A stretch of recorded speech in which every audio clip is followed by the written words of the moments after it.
नमस्कार विद्यार्थी मित्रांनो, स्वागत आहे तुमचं सिम्प्लिफाईड अकॅडमी या ऑनलाईन लर्निंग प्लॅटफॉर्मवर। मी बालाजी सुरणे, सिम्प्लिफाईड चालू घडामोडी डायरी या पुस्तकाचा लेखक। आपण 37व्या अंकावर टॉपिक वाईज लेक्चर सिरीज बघतोय। त्याच्यातला पहिला टॉपिक आपण बघितलेला आहे राजकीय घडामोडी। त्याच्यानंतरचा जो टॉपिक आहे आर्थिक घडामोडी ते आपण या लेक्चरमध्ये बघणार आहोत। जो 36वा अंक आहे त्याच्यावरती ऑलरेडी आपण सर्व टॉपिकचे व्हिडिओज जे काही आहेत ते आपल्या युट्यूब चॅनलवर हे केलेले आहेत, अपलोड केलेले आहेत। त्या ठिकाणी तुम्ही ते बघू शकता। आणि राजकीय घडामोडी 37व्या अंकाचा आपण अपलोड केलेला आहे। त्याच्यानंतर आज जो टॉपिक आहे आपला तो आर्थिक घडामोडी हा 37व्या अंकावर आधारित हे आपलं लेक्चर असणार आहे। 1 मार्च ते 10 मे दरम्यानच्या घडामोडीचा समावेश असलेला हा अंक मार्केटमध्ये सर्वत्र उपलब्ध आहे। ऑनलाईनही तुम्हाला इझिली भेटून जाईल। आपली स्वतःची सिम्प्लिफाईडची वेबसाईट आहे, त्यावर सुद्धा simplifiedcart.com त्यावर सुद्धा तुम्हाला घरपोच सेवा भेटून जाईल। ठीक आहे। तत्पूर्वी एक महत्वाची अपडेट आहे। आपला जो काही 38वा अंक आहे तो सुद्धा प्रकाशित झालेला आहे। त्याच्यामध्ये 11 मे ते 31 जुलै 2025 दरम्यानच्या घडामोडीचा समावेश आहे। हा अंक सुद्धा तुम्हाला महाराष्ट्रात सर्वत्र भेटून जाईल। त्याच्यानंतर सगळ्यात महत्वाची न्यूज जी आहे, बऱ्याच विद्यार्थ्यांचे फोन मेसेज यायचे की इंग्रजीमध्ये तुमचा जो अंक आहे तो प्रकाशित करत चला। तर विद्यार्थ्यांच्या विनंतीला मान ठेवून आपण या 38व्या अंकापासून एक नवीन उपक्रम सुरू केलेला आहे। नवीन प्रकाशन आपल्या सिम्प्लिफाईड पब्लिकेशनच्या माध्यमातून सुरू करतोय। करंट अफेअर्स डायरी, जसं मराठीमध्ये टायटल आहे, जसं मराठीमध्ये जे काही कव्हर पेज आहे त्याच स्वरूपाचं कव्हर पेज त्याचा आहे। जो काही कंटेंट, जो दर्जा आपला होता मराठीमध्ये, तोच दर्जा त्या इंग्लिशच्या ह्याच्यामध्ये सुद्धा असणार आहे। जे काही विद्यार्थी ज्यांना मराठीमधने थोडंसं कठीण जात होतं, युपीएससीचा सुद्धा क्राऊड भरपूर आहे, किंवा इतर काही सेंट्रल गव्हर्नमेंटच्या परीक्षा देणारे विद्यार्थी आहेत, याच्यामध्ये MPSC, UPSC, SSC, railway, banking ह्या स्वरूपामध्ये ह्या ज्या परीक्षा देणारे विद्यार्थी आहेत त्यांच्यासाठी हे अत्यंत उपयुक्त ठरणार इंग्लिश मधलं सुद्धा आवृत्ती आपण प्रकाशित करतोय। येणारे एक 5-6 दिवसामध्ये ह्याचं जे काही पुस्तक आहे ते तुम्हाला मार्केटमध्ये अवेलेबल होऊन जाईल। ठीक आहे। पुढची आपली आजची जी न्यूज आहे, म्हणजे जे काही आर्थिक घडामोडी आहे त्याच्याबद्दल सुरुवात करूयात। त्याच्या आधी एक महत्वाची तुम्हाला गोष्ट सांगायची आहे। बऱ्याचशा गोष्टी आपण याच्यामधल्या जे काही महत्वाचे मुद्दे आहेत ते घेतलेले आहेत, काही गोष्टी आपण स्किप केलेल्या आहेत। स्किप करण्याचं प्रमुख कारण म्हणजे काही न्यूज अपडेट झालेल्या असतात, त्या पुढच्या अंकामध्ये दिलेल्या असतात। त्याच्यामुळं त्यातल्या त्यात आपल्याला ज्या काही परीक्षेच्या दृष्टिकोनातून महत्वाच्या वाटतात त्या घडामोडी आपण या ठिकाणी घेतलेल्या आहेत। तर फक्त व्हिडिओवर डिपेंड न राहता तुम्ही पुस्तक सुद्धा वाचत चला। पुस्तक समोर ठेवून जर व्हिडिओ बघितला तर तुम्हाला अजून चांगल्या प्रकारे हा विषय समजेल। ठीक आहे। कुठली न्यूज कव्हर केली, कुठली स्किप केली, का केली ते आपण त्या टॉपिकच्या वेळी बघतच असतो। त्यातल्या त्यात एखादी न्यूज असेल तर त्याच्यामधला कुठली लाईन महत्वाची आहे परीक्षेच्या दृष्टीने हे सुद्धा तुम्हाला चांगल्या परीने त्या ठिकाणी कळतं। त्यामुळे पुस्तक समोर ठेवून लेक्चर बघत चला। सगळ्यात महत्वाचं आहे, अमेरिका सर्वात मोठा व्यापार भागीदार ठरलेला आहे भारताचा। कोणतं? आर्थिक वर्ष 2024-25 मध्ये। साधारणतः मागच्या 4 वर्षापासून सलग अमेरिका आपला भारताचा सगळ्यात मोठा ट्रेड पार्टनर ठरलेला आहे किंवा व्यापार भागीदार ठरलेला आहे। 2024-25 मध्ये 31.84 अब्ज डॉलरवर हा हे गेलेला होता, व्यापार गेलेला होता। सलग 4थ्या वर्षी अमेरिका भारतातील सर्वात मोठा व्यापार भागीदार ठरलेला आहे। 2021-22 पासून अमेरिका आणि भारत यांच्यामध्ये सर्वात जास्त व्यापार झालेला आहे। आणि याच कालावधीमध्ये 2024-25 मध्ये चीन सोबतचं व्यापार तूट जी आहे ती 99.2 अब्जवर गेलेली आहे। अमेरिकेला निर्यात जर बघितली तर 86.51 अब्ज डॉलरची झाली, आणि अमेरिकेतून आयात जर बघितली तर 45.33 अब्ज डॉलर झालेली आहे। म्हणजे याचा अर्थ आपण आयातीपेक्षा अमेरिकेला निर्यात जास्त करतो। जवळपास 42 अब्ज डॉलरचा व्यापार शेष भारताचा अमेरिकेसोबत आहे। आणि तेवढाच बघितलं तर चीन सोबतचा व्यापार तूट जी आहे ती 99.2% आहे। अमेरिकेसंदर्भात दुसरी महत्वाची अपडेट म्हणजे काय की आपण याच अंकामध्ये एका ठिकाणी दिलं होतं की डोनाल्ड ट्रम्प यांनी 26% टेरिफ लावण्याचा निर्णय घेतला होता। तो परत भविष्यात चेंज झालेला आहे। आधी 25% त्यांनी ठरवलं, नंतर 7-8 दिवसांनी ह्याच्या रशियाकडनं जर तुम्ही क्रूड ऑइल इम्पोर्ट केलं तर आणखी 25% तुमच्यावर टेरिफ लावणार अशा स्वरूपाचं डोनाल्ड ट्रम्प यांनी सांगितलं होतं. तर त्याची न्यूज सुद्धा तुम्हाला पुढच्या अंकामध्ये दिलेली आहे. या अंकामध्ये जे काही त्या संबंधात न्यूज आहे ती स्किप करायची आहे. त्याच्यानंतर भारत चीनचा दुसरा मोठा व्यापारी भागीदार देश राहिलेला आहे. सर्वात मोठा अमेरिका, त्याच्यानंतर चीन हा भारताचा व्यापार भागीदार देश आहे. 2021-22 पासून अमेरिका सर्वात मोठा व्यापार भागीदार राहिलेला आहे. पुढची न्यूज आहे, भारतीय रिझर्व्ह बँकेला 90 वर्ष पूर्ण झाले. त्या संदर्भात एक विशेष टपाल तिकिटाचं प्रकाशन करण्यात आलेलं होतं. तर 90 वर्ष पूर्ण झाल्या संदर्भात थोडं आरबीआय बद्दल माहिती विचारली जाऊ शकते. तर 1 एप्रिल 1935 ला आरबीआयची स्थापना झाली. मुंबई या ठिकाणी मुख्यालय आहे. याची शिफारस हिल्टन यंग आयोगाने केली होती. 1926चा हा आयोग होता. 1934च्या कायद्यानुसार आरबीआयची स्थापना झाली. याचे विभागीय कार्यालय जर बघितले तर कोलकाता, मुंबई, दिल्ली आणि चेन्नई या ठिकाणी याचे विभागीय कार्यालय आहेत. बाकीचं ही माहिती पुस्तकात तुम्ही रीड करू शकता. त्यातल्या त्यात आरबीआयचं जे काही चलनविषयक धोरण आहे त्याला सुद्धा 90 वर्ष पूर्ण झाले. जेव्हा आरबीआयची स्थापना झाली होती त्याच वेळेस चलनविषयक धोरण सुद्धा आरबीआयने जाहीर केलेलं होतं. पहिलं चलनविषयक धोरण किंवा त्याला मॉनिटरी पॉलिसी म्हटलं जातं, त्याला आरबीआयच्या 90 वर्ष पूर्ण झाली. जरी असा प्रश्न नाही आला आरबीआयला किती वर्ष झाले वगैरे, तर असा येऊ शकतो की चलनविषयक धोरणाला आरबीआयच्या किती वर्ष पूर्ण झाले. 1935 मध्ये जेव्हा आरबीआयची स्थापना झाली त्यावेळेस बँक दर आणि रोख राखीव प्रमाण किंवा CRR, कॅश रिझर्व्ह रेशिओ असं त्याला म्हटलं जातं, निश्चित करून आपलं पहिलं चलनविषयक धोरण आरबीआयने जाहीर केलं होतं. आणि बँक दराची संकल्पना भारताने आरबीआयने बँक ऑफ इंग्लंड कडून स्वीकारली होती आणि CRR ची संकल्पना अमेरिकेकडून स्वीकारलेली आहे. तुम्हाला हे फॅक्च्युअल गोष्टी इकॉनॉमिक्स मध्ये विचारल्या जाऊ शकतात, एवढं लक्षात ठेवायचं आहे. त्याच्यानंतर RRB संदर्भात पुढची न्यूज आहे, एका राज्यात एकच प्रादेशिक ग्रामीण बँक, रुरल रिजनल किंवा रिजनल रुरल बँक असं सुद्धा त्याला म्हटलं जातं. एका राज्यात एकच प्रादेशिक बँक असेल याविषयी केंद्रीय अर्थ मंत्रालयाने अधिसूचना काढली असून सध्या ज्या काही 11 राज्यातील विद्यमान 15 प्रादेशिक ग्रामीण बँकांचं एकत्रीकरण करण्यात येणार आहे. सध्या देशामध्ये 43 प्रादेशिक ग्रामीण बँका आहेत, त्याच्यातल्या 15 ग्रामीण बँकांचं विलिनीकरण करण्यात येणार आहे. मग ही संख्या 28 वर पोहोचेल. तर RRB संदर्भात जरी चालू घडामोडी संदर्भात नाही आला तरी इकॉनॉमिक्स मध्ये मात्र त्याचा प्रश्न येऊ शकतो. जर चालू घडामोडीमध्ये आला तर किती बँकांचं एकत्रीकरण करण्याचा निर्णय घेतला तर 15चा घेतला, आता 43 आहेत. जर एकत्रीकरण झालं तर 28 होतील असं लक्षात ठेवा. सगळ्यात महत्वाचं, स्थापना कधी झाली RRBची तर 1975 ला झाली. ऑक्टोबर 1975 ला 5 RRBची स्थापना झाली होती. इकॉनॉमिक्स मध्ये तुम्ही वाचलेला असेल. कायदा त्याचा 1976 ला झाला. नरसिंहम समितीच्या शिफारसीने RRBची स्थापना झालेली आहे. ग्रामीण भागातील जो काही कर्जातील तफावत आहे ती भरून काढणे आणि संस्थात्मक कर्ज पुरवठा करणं असं त्याचा उद्देश होता. याचं नियमन RBI करते, पर्यवेक्षण नाबार्ड करतं. ठीक आहे, रेग्युलेशन RBI करतं, सुपरविजन जे आहे ते नाबार्ड करत असतं. या मालकीच्या रचनेवर बऱ्याचदा आयोगाने इकॉनॉमिक्स मध्ये प्रश्न विचारलेला आहे. भारत सरकारची मालकी किंवा भारत सरकारचं शेअर होल्डिंग जे असणार आहे त्या बँकेमध्ये 50% असणार आहे. राज्य सरकारचं 15% आणि प्रायोजिक बँक जे असेल, ज्या बँके थ्रू ती RRB स्थापन केली जाणार आहे, त्याचं 35% हे वाटा असणार आहे.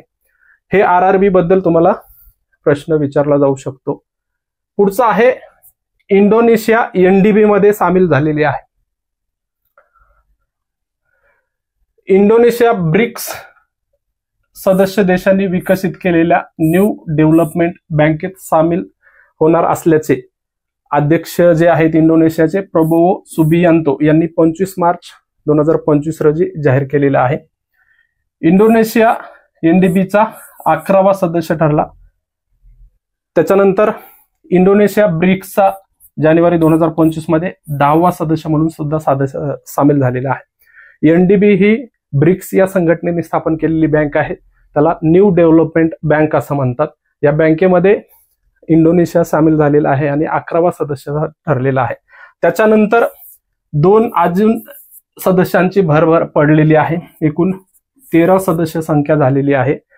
ही सर्व माहिती आपल्या 38व्या अंकात आहे. तुम्ही तिथं अपडेट करू शकता. ही न्यूज इथून स्किप केली आणि तिथं वाचली तरी चालेल, कारण एकूण सदस्य संख्या इथं दिले 11. हे जुनी माहिती आहे. त्याच्यामध्ये नवीन जी माहिती आहे ती 13 सदस्य झालेली आहेत एनडीबीची. आपल्या 38व्या अंकात ते अपडेट केलेली आहे. एनडीबीच्या स्थापनेबद्दल जर बघितलं तर 2015ला याची स्थापना झाली. तसं मुळात याची संकल्पना जी आहे ती 2012ला एक भारतामध्ये ब्रिक्सची 4थी शिखर परिषद पार पडली होती नवी दिल्लीला. त्या ठिकाणी भारतानं या बँकेची संकल्पना मांडली होती आणि 2014ला फोर्टालेझा नावाचं जे शहर आहे ब्राझीलमधलं, त्या ठिकाणी ब्रिक्सची शिखर परिषद पार पडली. त्या ठिकाणी करारावर स्वाक्षरी करण्यात आली. म्हणजे 2014 एनडीबीच्या स्थापनेच्या करारावर स्वाक्षरी करण्यात आली आणि 2015ला तो करार अंमलात आला. म्हणजेच ही बँक 2015ला स्थापन झाली म्हणू शकतो किंवा त्या संबंधीचा करार अंमलात आला असं म्हणू शकतो. त्याचं मुख्यालय चीनमधील शांघाय या शहरामध्ये आहे. एकूण सदस्य आता 13 झालेले आहेत. ते सदस्य नवीन जे आहेत ते आपण पुढच्या अंकात दिले, तिथून तुम्ही वाचून घेऊ शकता. पहिले जे अध्यक्ष होते हे के.व्ही. कामत हे भारतीय व्यक्ती या बँकेचे पहिले अध्यक्ष होते. सध्या ब्राझीलच्या डिल्मा रोसेफ या अध्यक्षा आहेत. पुढचं आहे MSME वर्गीकरण. मायक्रो, स्मॉल, मीडियम आणि मीडियम जे एंटरप्राइजेस आहेत किंवा उद्योग आहेत, MSME उद्योग, त्यांच्या वर्गीकरणामध्ये बदल झालेला आहे. सगळ्यात महत्वाचं या ठिकाणी एक गोष्ट लक्षात ठेवायची आहे, जे काही आजचं करंट अफेअर्स असतं ते उद्या GSचा भाग बनत असतं. त्यातली ही न्यूज आहे. बऱ्याचशा अशा घडामोडी असतात, इकॉनॉमिक्स मधल्या असतील, पॉलिटी मधल्या असतील, त्या आज जरी तुम्हाला चालू घडामोडी स्वरूपात दिसत असल्या तरी तुमच्या भविष्यात जे काही GSचं पुस्तक आहे त्या सिलेबसमध्ये ते ऍड होणारे असतात. तर सरकारने 1 एप्रिल 2025 पासून MSMEs च्या वर्गीकरणासाठी उलाढाल आणि गुंतवणूक निकषामध्ये सुधारणा केलेली आहे. मायक्रो एंटरप्राइज, स्मॉल एंटरप्राइज किंवा मीडियम एंटरप्राइज कोणाला म्हणायचं याची एक व्याख्या आहे. तर त्याच्यामध्ये सूक्ष्म किंवा मायक्रो उद्योग जो आहे, सूक्ष्म उद्योग आहे. पूर्वी काय होतं, ज्या मायक्रो म्हणजे सूक्ष्म उद्योगामध्ये 1 कोटीची गुंतवणूक आहे त्यांना सूक्ष्म उद्योग म्हटलं जायचं. आता काय त्याची व्याख्या झालेली आहे, ज्या उद्योगामध्ये 2.5 कोटीच्या आतची जी 2.5 कोटीपर्यंतची जी काही गुंतवणूक असेल तर त्याला सूक्ष्म उद्योग म्हटलं जायचं. आणि त्याची उलाढाल मर्यादा जी आहे ती 10 कोटी केलेली आहे. म्हणजे पूर्वी 5 कोटी उलाढाल मर्यादा होती सूक्ष्म उद्योगांसाठी, ती आता 10 कोटी केली. त्याच्यानंतर लघु म्हणजे स्मॉल एंटरप्राइजेस किंवा लघु उद्योग जे आहेत त्यांच्यासाठी आधीची गुंतवणूक मर्यादा 10 कोटी होती. नवीन गुंतवणूक मर्यादा झाली 25 कोटी आणि त्याची उलाढाल मर्यादा 50 कोटी होती, ती आता 100 कोटी झालेली आहे. आणि जे मध्यम उद्योग आहेत त्याची गुंतवणूक मर्यादा 50 कोटी रुपये होती, ती आता 25 कोटी रुपये झाली. आणि त्याची उलाढाल मर्यादा जी होती ती 250 कोटी रुपये होती, ती आता 500 कोटी रुपये झालेली आहे. हा तक्ता महत्वाचा आहे. हे पूर्वीची व्याख्या आहे, हे विसरून जा. नवीन व्याख्या लक्षात ठेवा. तुम्हाला इथून पुढे ह्या नवीन व्याख्येवरतीच प्रश्न विचारला जाऊ शकतो. जे काही नवीन आकडे आहेत त्याच्यावरतीच इकॉनॉमिक्स मध्ये सुद्धा विचारला जाऊ शकतो आणि चालू घडामोडीमध्ये सुद्धा विचारला जाऊ शकतो. सूक्ष्म उद्योगासाठी 2.5 कोटीची मर्यादा आणि 10 कोटीची उलाढाल मर्यादा. त्याच्यानंतर लघु उद्योगासाठी 25 कोटीची गुंतवणूक मर्यादा आणि 100 कोटीची उलाढाल मर्यादा आहे. मध्यम उद्योगांसाठी 125 कोटीची गुंतवणूक मर्यादा आणि 500 कोटी रुपयाची उलाढाल मर्यादा आहे. ठीक आहे. त्याच्यानंतर नवरत्न दर्जा दिलेला आहे. 2 रेल्वेच्या कंपन्या आहेत, त्या दोन्ही कंपन्यांना नवरत्न दर्जा दिलेला आहे केंद्र सरकारने मार्च 2025 मध्ये. Indian railway catering and tourism corporation किंवा त्याला IRCTC असं म्हणतात. आणि दुसरी आहे Indian railway finance corporation IRFC. या 2 संघटनांना नवरत्न दर्जा दिलेला आहे. जे काही केंद्रीय सार्वजनिक क्षेत्रातील कंपन्या असतील म्हणजे सरकारद्वारे चालवल्या जाणाऱ्या स्थापन केलेले जे काही कंपन्या असतील त्यांना त्यांच्या कामगिरीवर आधारित काही दर्जा दिला जातो त्याच्यामध्ये आहे महारत्न, दुसरा आहे नवरत्न, तिसरा आहे मिनीरत्न. ठीक आहे, हे 3 दर्जा दिले जातात. आता हे महारत्न जे आहे ते 2010 पासून सुरुवात झाली आणि 1997 पासून नवरत्न आणि मिनीरत्न ह्या जे काही सार्वजनिक क्षेत्रातील उपक्रम किंवा उद्योग आहेत त्यांना हे दर्जा दिला जातो. तर IRCT आणि IRFC या 2 रेल्वेच्या कंपन्यांना नवरत्न दर्जा दिला. IRCTC ही 25वी नवरत्न दर्जा प्राप्त कंपनी ठरली आणि IRFC ही 26वी नवरत्न दर्जा प्राप्त कंपनी ठरली, हे लक्षात ठेवा. आणि हा दर्जा मिळालेले ही रेल्वेचे एकूण 7 कंपन्यांना रेल्वेच्या हा दर्जा मिळालेला आहे. 7 सूचीबद्ध केंद्रीय सार्वजनिक क्षेत्रातील उपक्रमांना हा नवरत्न दर्जा दिलेला आहे. भारतीय रेल्वेच्या उपक्रमांचा आपण या ठिकाणी विचार करतोय, हे लक्षात ठेवा. आणि इतर ज्या काही 5 रेल्वेच्या कंपन्या आहेत ज्यांना नवरत्न दर्जा मिळाला त्याच्यामध्ये कॉन्कोर नावाची आहे, कंटेनर कॉर्पोरेशन ऑफ इंडिया, त्याच्यानंतर RVNL नावाची आहे, 2023 मध्ये त्याला भेटलेला आहे. पहिली जी रेल्वेची कंपनी आहे कॉन्कोर 2014 ला भेटला होता. त्यानंतर राईट्स लिमिटेड म्हणून आहे 2023 ला भेटलेला. इरकॉन नावाची कंपनी आहे 2023 मध्येच भेटलेला आहे. आणि रेलटेल कॉर्पोरेशन ऑफ इंडिया लिमिटेडला 2024 मध्ये. आणि आता जे आहे ते IRCT आणि IRFC यांना भेटलेला आहे. पुढचा आहे VDH, व्हर्च्युअल डिजिटल ॲसेट्स, त्या संदर्भात आहे. त्यांना मालमत्ता आणि भांडवली मालमत्ता असा दर्जा देण्यात आलेला आहे. आयकर विधेयक 2025, आयकर विधेयक 2025 किंवा त्याला प्राप्तिकर विधेयक 2025 असं सुद्धा म्हणतात. इंग्लिशमध्ये इन्कम टॅक्स बिल असं म्हणतात. मध्यंतरी हे जे बिल आहे ते मागे घेतलं होतं. आता ऑगस्टमध्ये नव्यानं हे बिल सादर करण्यात आलेलं आहे. रिसेंटची न्यूज आहे.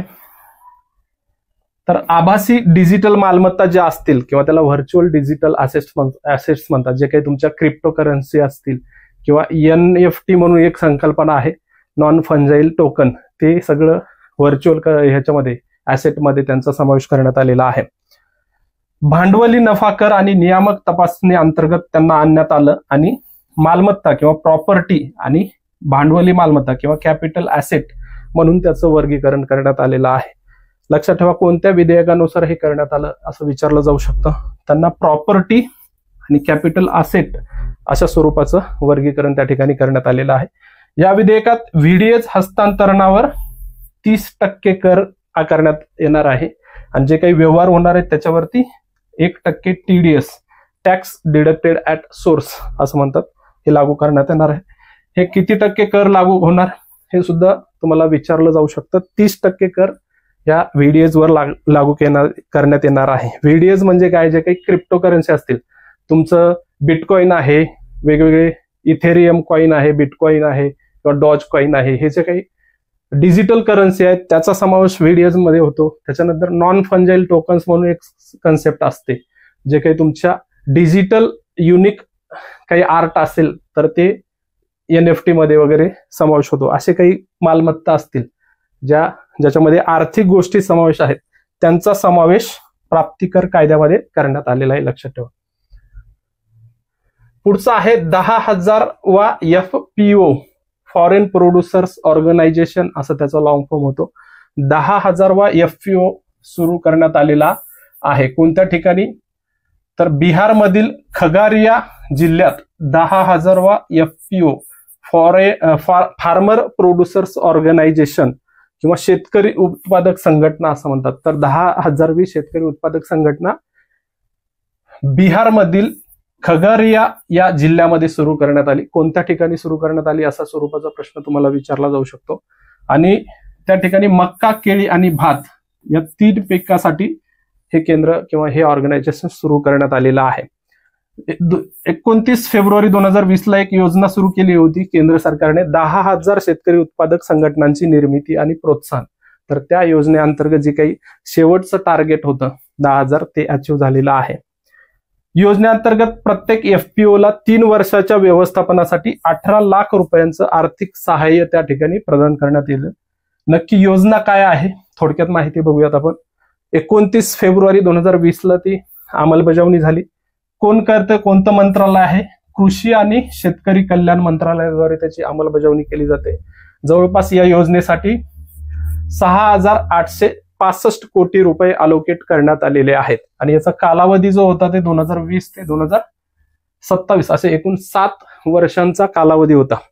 याचं उद्दिष्ट काय तर strengthen small and marginal farmers, म्हणजे लघु आणि सीमांत शेतकरी आहेत त्यांना मजबूत करणं by collectivising them into farmer producers organisation, म्हणजे FAO अंतर्गत आणून त्यांचं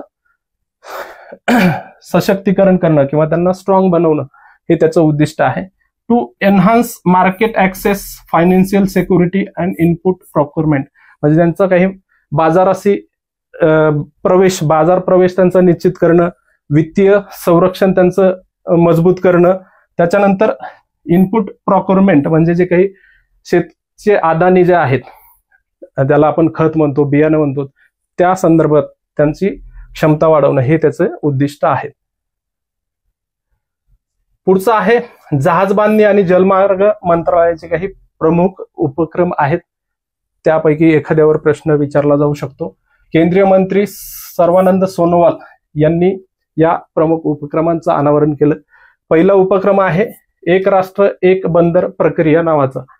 तर भारतातील प्रमुख बंदरामधील कामकाजाचे मानकीकरण आणि सुव्यवस्थीकरण करण्यासाठी एक राष्ट्र एक बंदर प्रक्रिया हा नवीन उपक्रम सुरू केलेला आहे. One nation one port process असं त्याचा इंग्लिशमध्ये लॉंग फॉर्म होतो.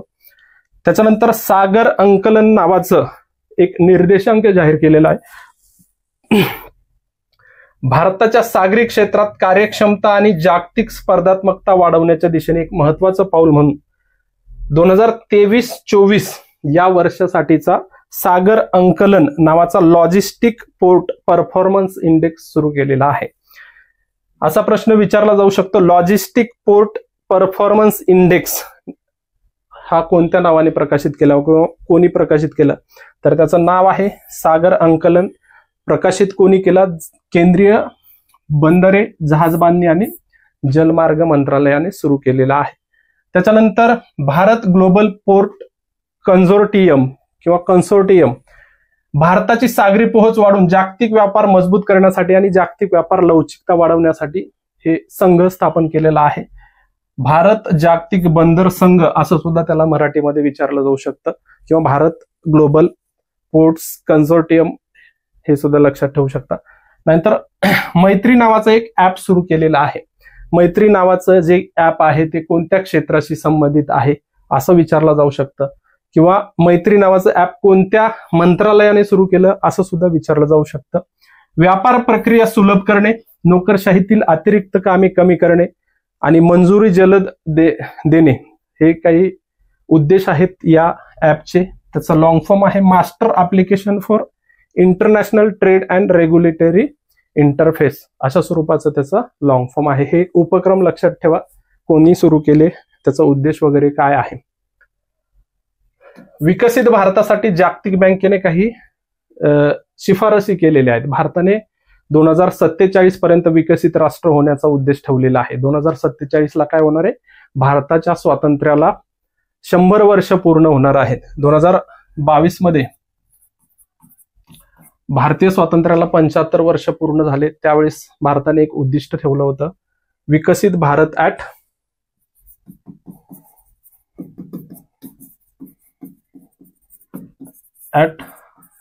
2047 अशा स्वरूपाचं एक उद्दिष्ट भारताने ठेवलेलं आहे.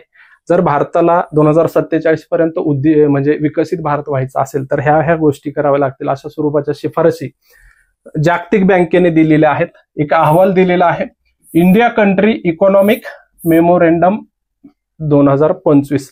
तुम्हाला सरळ सरळ प्रश्न पण विचारला जाऊ शकतो, इंडिया कंट्री इकॉनॉमिक मेमोरेंडम 2025 नावाचा अहवाल कोणत्या संस्थेने जाहीर केला?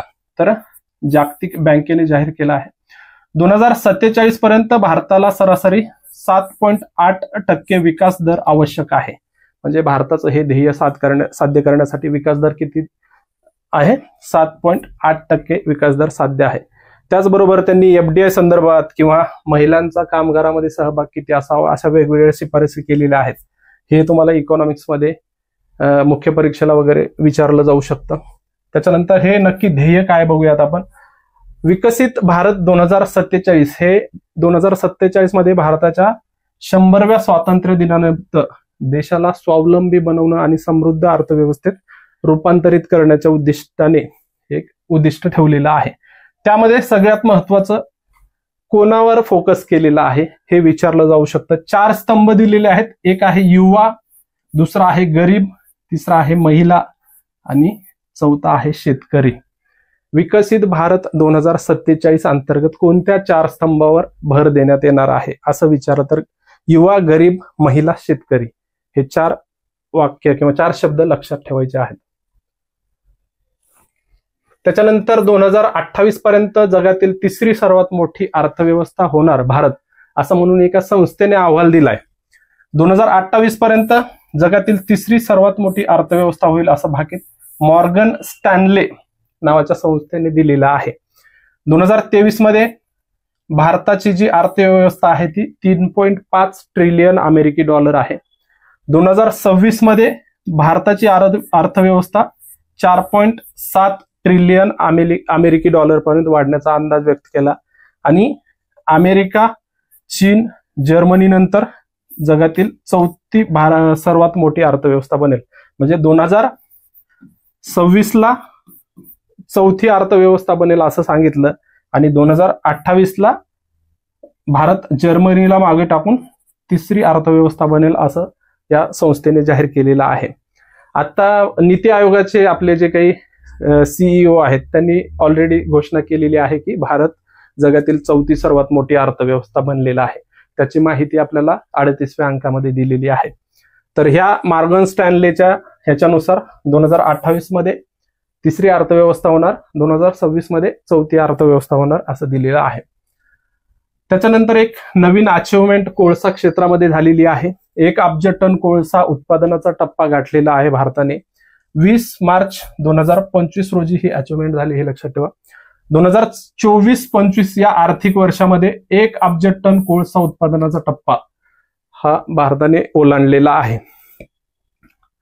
थोडंसं फॅक्च्युअल माहिती जर बघितली तर भारत 5व्या क्रमांकाचा सर्वात मोठा कोळसा साठा असलेला देश आहे आणि 2ऱ्या क्रमांकाचा सर्वात मोठा ग्राहक देश आहे. कोळसा राष्ट्रीय ऊर्जा मिश्रणात 55% वाटा देतो आणि एकूण वीज निर्मितीमध्ये 74% पेक्षा जास्त इंधन पुरवतो. त्याच्यानंतर दामोदर नदीकाठी राणीगंज कोलफिल्ड येथे 1774 मध्ये भारतातील व्यावसायिक कोळसा खाण सुरू झाले. म्हणजे पहिल्यांदा कोळसा खाणकाम कुठं सुरू झालं? राणीगंज कोलफिल्ड 1774 ला झालेलं आहे.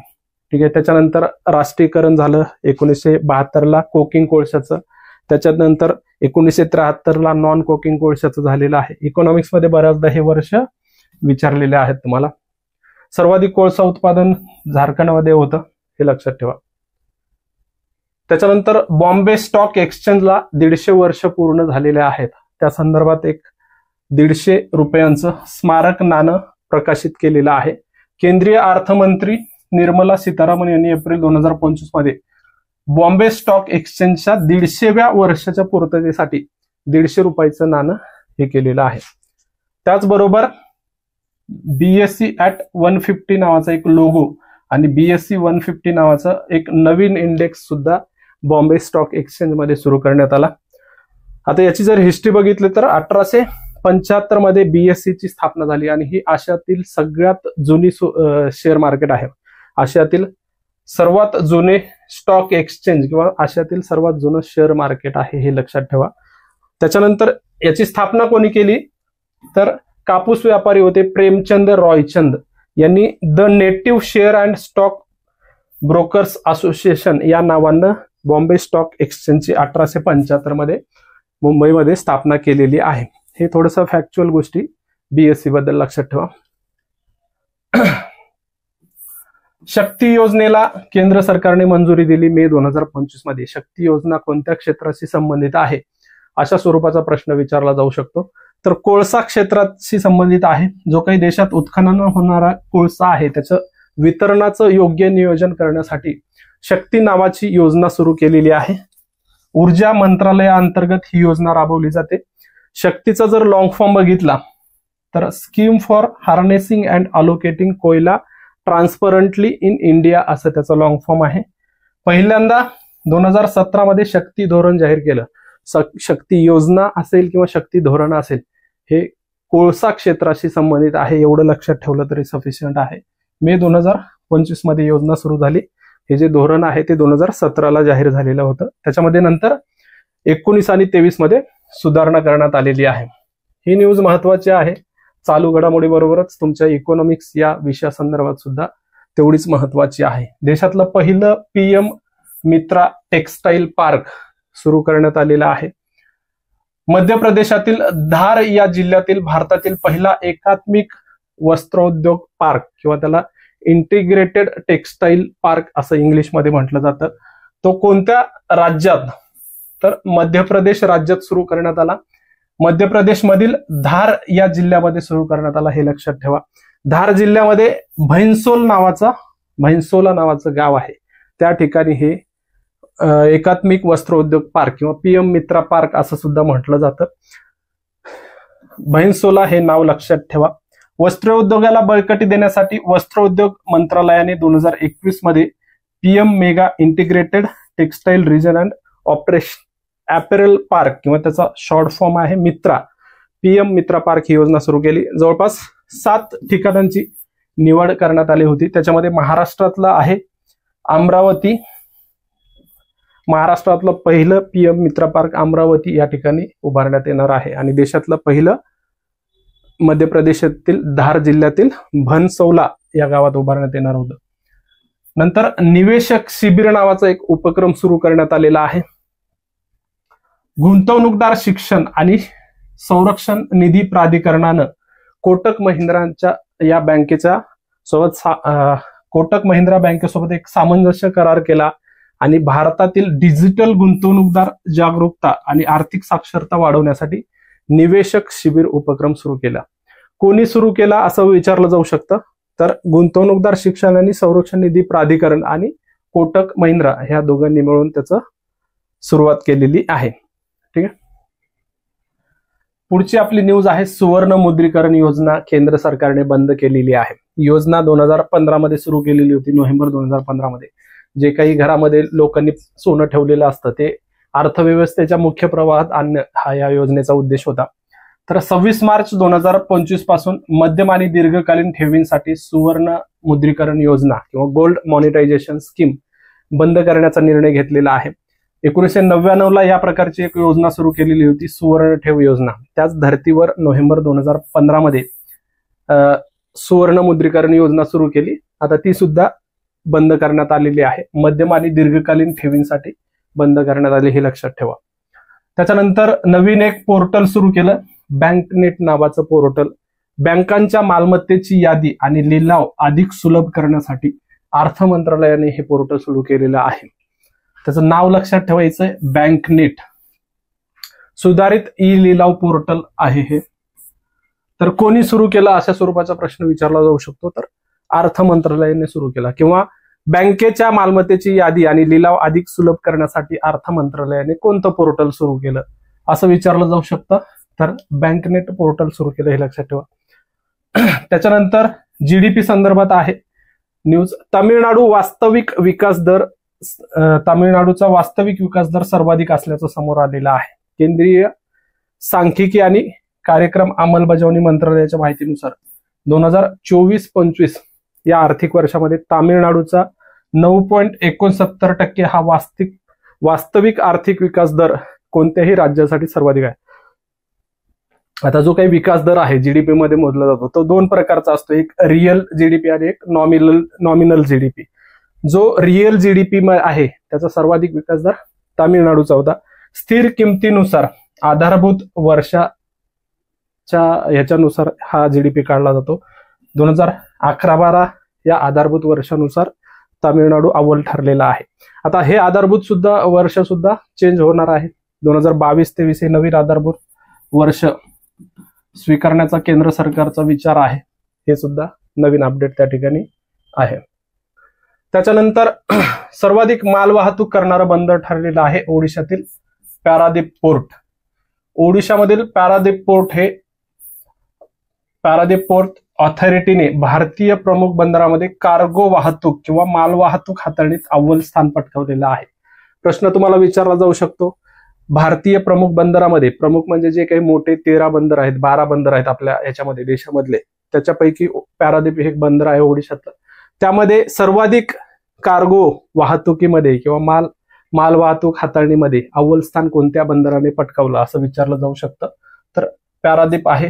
त्याच्यानंतर गुजरात मधलं कांडला या ठिकाणी दीनदयाळ नावाचा उपाध्याय आहे दुसऱ्या क्रमांकावर. महाराष्ट्रातील मुंबई या ठिकाणी असलेले JNPT जे बंदर आहे ते तिसऱ्या स्थानी आहे. पुढची न्यूज आहे आपली, भारत सौर आणि पवन ऊर्जेत तिसऱ्या स्थानी. सौर आणि पवन या दोन्ही ऊर्जांचा जर विचार केला तर भारताने तिसरे स्थान पटकावलेलं आहे. जागतिक ऊर्जा थिंक टँक एम्बर नावाच्या कंपनीने किंवा संस्थेने हा अहवाल जाहीर केलेला आहे.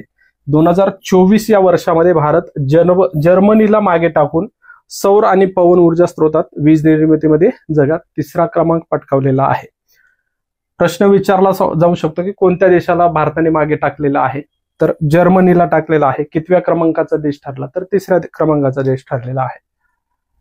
पुढचा आहे राज्य आर्थिक मंच पोर्टल. राज्याच्या आर्थिक स्थितीची माहिती देणारा एक नवीन पोर्टल सुरू केलेला आहे. नीती आयोग आणि NCAER या दोन संस्थांनी राज्य आर्थिक मंच किंवा स्टेट्स इकॉनॉमिक फोरम नावाचं एक पोर्टल सुरू केलेलं आहे. त्याला नीती NCAER राज्य आर्थिक मंच असं सुद्धा नाव आहे. National council of applied economics research या संस्थेच्या मदतीनं नीती आयोगाने हे पोर्टल सुरू केलं असं लक्षात ठेवा. त्याच्यानंतर ईस्ट कोस्ट रेल्वे झोनचा एक विक्रम झालेला आहे. 2024-25 या आर्थिक वर्षात 250 दशलक्ष टन किंवा मेट्रिक टन माल वाहतूक करणारा भारतातील पहिले रेल्वे झोन ठरलेला आहे. जे काही भारतामध्ये वेगवेगळे रेल्वे झोन आहेत त्याच्यामध्ये 250 दशलक्ष टनाची माल वाहतूक करणारा हा पहिला रेल्वे झोन ठरलेला आहे, ईस्ट कोस्ट रेल्वे झोन. ठीक आहे, याचं मुख्यालय आहे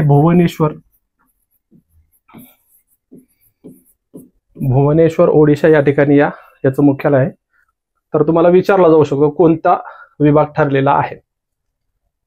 पुढचा आहे, पहिले वैज्ञानिक कोळसा खाण सुरू करण्यात आलेले आहे. मेघालयने पूर्व जयंतिया हिल्स मधील बिंदी हाटी येथे सार्यांगखाम ए नावाची एक पहिली वैज्ञानिक कोळसा खाण ब्लॉकचं उद्घाटन केलेलं आहे.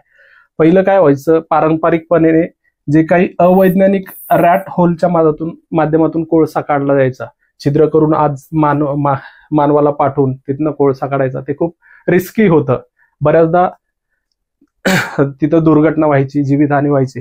तर त्याला उपाय म्हणून वैज्ञानिक स्वरूपाने कोळसा काढण्यासाठी एका वैज्ञानिक कोळसा खाणीचं उद्घाटन करण्यात आलं. कोणत्या राज्यात करण्यात आलं हे लक्षात ठेवा, मेघालयमध्ये. त्या कोळसा खाणीचं नाव आहे सार्यांगखाम ए, जयंतिया जिल्ह्यामध्ये आहे, बिंदी हाटी या ठिकाणी. ठीक आहे. त्याच्यानंतर भारतीय रिझर्व्ह बँक आणि बँक ऑफ मॉरिशस मध्ये एक करार झालेला आहे. सीमापार व्यवहारांसाठी भारतीय रुपया आणि मॉरिशस रुपया यांच्या वापराला प्रोत्साहन देण्यासाठी एक आराखडा स्थापन करण्यासाठी RBI आणि बँक ऑफ मॉरिशस यांच्यामध्ये करार झालेला आहे. ठीक आहे. कोणत्या RBIने कोणत्या बँकेसोबत करार केला असा स्वरूपाचा प्रश्न आला तर बँक ऑफ मॉरिशस बद्दल ते उत्तर त्या ठिकाणी असणार आहे. जे काही महत्वाचे खनिज आहेत किंवा त्याला क्रिटिकल एलिमेंट्स असं सुद्धा म्हटलं जातं, तर त्याचा पहिला परवाना लिलाव सुरू झालेला आहे. केंद्रीय कोळसा आणि खाण मंत्री G. किसन रेड्डी यांनी 13 मार्च 2025 रोजी गोवा येथील देशातील महत्वाच्या खनिजांसाठी जे काही 13 एक्सप्लोरेशन ब्लॉक्स आहेत त्याच्यासाठी एक्सप्लोरेशन लायसन्सचा पहिला लिलाव सुरू केलेला होता. हे परवाने REE त्यालाच दुर्मिळ पृथ्वी मूलद्रव्ये किंवा रेअर अर्थ एलिमेंट्स असं म्हटलं जातं, तर त्यासाठी सुरू केलेला आहे. गोवा या ठिकाणी सुरू केला हे लक्षात ठेवा. नंतर विझिंजम बंदराला मान्यता दिलेली आहे. अदानी समूहाचं हे बंदर आहे. विझिंजम आंतरराष्ट्रीय खोल पाण्यातील बहुउद्देशीय बंदराला दुसऱ्या आणि तिसऱ्या टप्प्याच्या विकासासाठी केंद्रीय पर्यावरण मंत्रालयाने मंजुरी दिली. केरळची राजधानी तिरुअनंतपुरम शहरातील विझिंजम या ठिकाणी हे भारतातील पहिलं खोल पाण्यातील कंटेनर ट्रान्सशिपमेंट पोर्ट आहे. त्याला त्रिवेंद्रम पोर्ट असं सुद्धा म्हटलं जातं. हे महत्वाचं आहे. याच्यावरती वन लाइनर मध्ये प्रश्न येण्याची जास्त शक्यता आहे, कारण जे काही आपलं रुपयाचं चिन्ह आहे ते रुपयाचं चिन्ह वगळून तमिळनाडूनं स्वतःचं एक चिन्ह स्वीकारलेलं आहे. मार्च 2025 मध्ये 2025-26 चा जो काही राज्याचा अर्थसंकल्प सादर झाला त्याच्यामध्ये देवनागरी रुपयाचे चिन्ह वगळले असून त्याऐवजी तमिळ अक्षराचा वापर केलेला आहे. तमिळ भाषेत रुपयाला रुबाई असं म्हटलं जातं. हे तमिळ लँग्वेज मधील हे आहे. त्याच्यातलं जे काही पहिलं अक्षर आहे रु ते या ठिकाणी स्वीकारलेलं आहे. जे भारताचं हे रुपयाचं देवनागरी भाषेतलं चिन्ह आहे त्याचा ऐवजी स्वतःच चिन्ह स्वीकारणारं तामिळनाडू हे पहिलं राज्य ठरलेलं आहे. जे हे चिन्ह आहे त्याचा स्वीकार 2010 मध्ये झाला होता. 2010 मध्ये स्वीकार करण्यात आला. त्याची निर्मिती जी आहे डी उदय कुमार यांनी ते डिझाईन केलेलं आहे. हे लक्षात ठेवा. तामिळनाडू नाव विसरायचं नाही. यांनी त्याचा स्वीकार केलेला आहे. भारतीय रिझर्व्ह बँकेला 2 डिजिटल उपक्रमांसाठी पुरस्कार भेटलेला आहे. सारथी उपक्रम आणि प्रवाह उपक्रम ह्या 2 उपक्रमांसाठी सेंट्रल बँकिंग लंडन कडून प्रतिष्ठित डिजिटल ट्रान्सफॉर्मेशन अवॉर्ड 2025 ने गौरवण्यात आलं. तुम्हाला प्रश्न या ठिकाणी फ्रेम होऊ शकतो की सेंट्रल बँकिंग लंडन कडून डिजिटल ट्रान्सफॉर्मेशन अवॉर्ड कोणत्या बँकेला मिळाला? तर आरबीआय ला मिळाला हे लक्षात ठेवा. किंवा आरबीआयच्या कुठल्या उपक्रमाला मिळाला असं सुद्धा विचारलं जाऊ शकतं. तर सारथी आणि प्रवाह या 2 पोर्टलला किंवा या 2 उपक्रमांना हा पुरस्कार मिळालेला आहे. पुढचा आहे वाराणसीमध्ये मल्टी मॉडल लॉजिस्टिक पार्क सुरू करण्यात आलेला आहे. उत्तर प्रदेशातील वाराणसी येथे अत्याधुनिक मल्टी मॉडल लॉजिस्टिक पार्क विकसित करण्यासाठी मार्च 2025 मध्ये राष्ट्रीय महामार्ग लॉजिस्टिक मॅनेजमेंट लिमिटेड आणि भारतीय आंतरदेशीय जलमार्ग प्राधिकरण यांच्यामध्ये एक महत्वाचा करार झालेला आहे. कोणत्या ठिकाणी प्रश्न विचारला जाऊ शकतो? तर उत्तर प्रदेशातील वाराणसी या ठिकाणी सुरू झाला. आता रिसेंटची न्यूज आहे. आपण मागच्या ह्याच्यामध्ये स्लाइडमध्ये म्हणजे मागच्या जो 36वा अंक आहे त्याच्यामध्ये बघितलेलं होतं. भारतीय आंतरदेशीय जलमार्ग प्राधिकरणाचं एक प्रादेशिक कार्यालय सुद्धा वाराणसी या ठिकाणी सुरू करण्यात आलेलं आहे. नॅशनल वॉटरवेज 1 जे काही राष्ट्रीय जलमार्ग आहे त्याच्यामधला पहिला जलमार्ग जो आहे गंगा नदीमध्ये त्या ठिकाणी वाराणसी या ठिकाणी पहिलं प्रादेशिक कार्यालय सुरू केलं होतं. आता याच ठिकाणी मल्टी मॉडल लॉजिस्टिक पार्क सुद्धा त्या ठिकाणी विकसित करण्यात येणार आहे हे लक्षात ठेवा. विंझिंजम बंदराचं हे न्यूज आपण बघितलेले आहे. चुकून या ठिकाणी पेस्ट झाली डबल. पुढचं आहे व्यापार आणि तंत्रज्ञान परिषदेची बैठक पार पडली. युरोपियन युनियन आणि भारत यांची 28 फेब्रुवारी 2025 रोजी व्यापार आणि तंत्रज्ञान परिषदेची 2री मंत्रिस्तरीय बैठक संपन्न झालेली आहे. नवी दिल्ली या ठिकाणी झाली.